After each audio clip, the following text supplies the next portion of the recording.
So my name is Max Goldstein. I am a chef and a registered dietitian. I work up at Yale New Haven Health at our teaching kitchen, where I teach all of our patient classes and also help co-lead our trainee and faculty classes. What does culinary medicine mean to me? It feels like a loaded question because now I'm very much immersed in culinary medicine. It really defines everything I do. But I got introduced to the idea of culinary medicine when I was just a culinary student.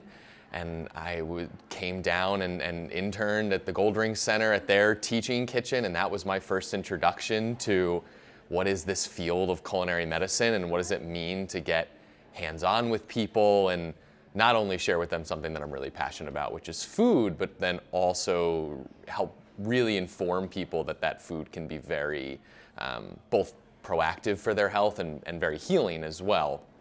And so culinary medicine to me, it feels sometimes a little overwhelming because it kind of defines everything that we do, right? Everybody eats. And I think that culinary medicine is a really interesting way of helping people get back to the fact that we are eating food, that we're not eating nutrients. So it's a great way to help better inform people what that food can actually do for them. How has culinary medicine informed and affected my career? When post-internship and becoming a registered dietitian, my first couple of jobs weren't really culinary focused. It was a little bit more clinical geared. But it was nice to have the culinary medicine training and the culinary background to then, when talking to patients, even in a very clinical setting, to be able to bring these recommendations back to food and then practical advice.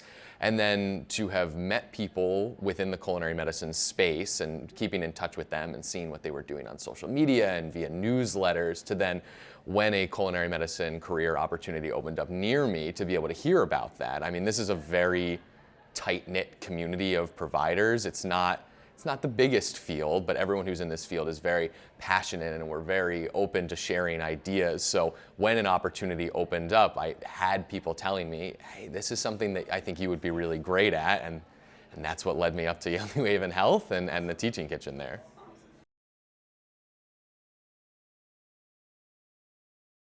For people who are just starting out with culinary medicine and they want to bring it to their institution, their university, wherever, you do not need the fanciest equipment. You do not need the fanciest space. We're very fortunate to have a teaching kitchen, a permanent location where we can do these classes. That being said, I know a lot of providers and clinicians who have a mobile cart that they roll out of a closet somewhere and they have people gather around and they're doing classes. The fantastic thing is that culinary medicine does not necessarily mean that you're getting 15, 20 people into a kitchen and everyone's getting to chop and everyone's getting to cook.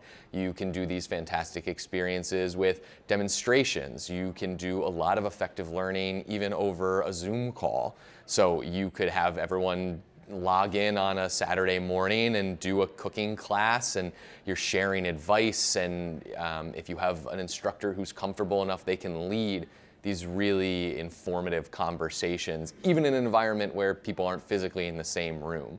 But so you do not need all the fancy bells and whistles. They make it look a little shinier, a little bit more appealing, but the great part is that, food can really be taught in a lot of different environments.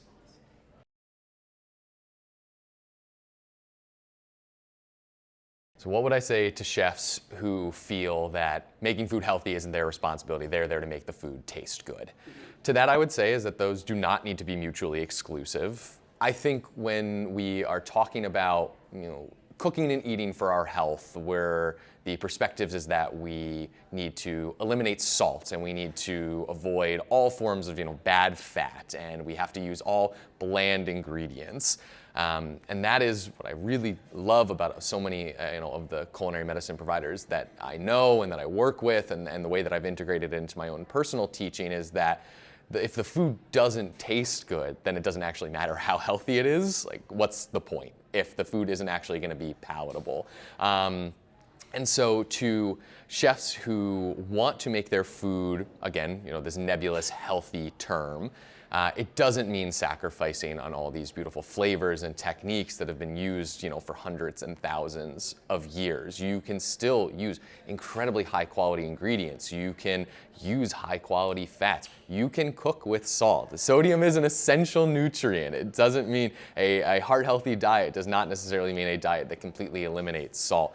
It does mean, maybe leveraging some of those skills that chefs really inherently know, right? Yes, we know that salt is a very great flavor enhancer. It makes food taste good. A squeeze of lemon juice or some other form of acidity also really helps enhance and brighten flavors. And that doesn't mean that we're using that instead of salt, but it means that we can use them in complementary ways so that if we are trying to be a little conscious of our salt intake, we can use those other ingredients. There are hundreds of fresh herbs and spices, and even the dry ones that you can really build very flavorful dishes with. So good food, good tasting food, and food that is good for us are not mutually exclusive categories. Yeah. My favorite ingredient, at least recently, I've really started to embrace the power of some nice fermented saucy ingredients. So in my mind, that is soy sauce, Worcestershire sauce, balsamic vinegar. I kind of throw into that category they're darker, they're robust. They bring, in the case of Worcestershire sauce and soy sauce, they bring some saltiness. In the case of balsamic, it's a little sweet, a little acidic, but they all bring that nice umami flavor that I really feel that maybe when I taste a dish and I'm like, it's lacking something. And as a dietitian, sometimes my first thought is well, we can't add more salt. The chef in my brain is sometimes like, no, it's okay. We can add more salt. They argue a little bit.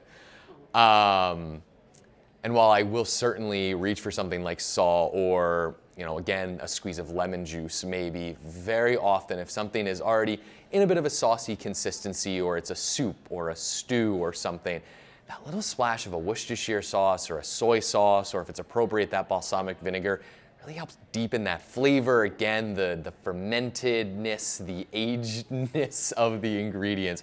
Really, I've been using a lot of those recently.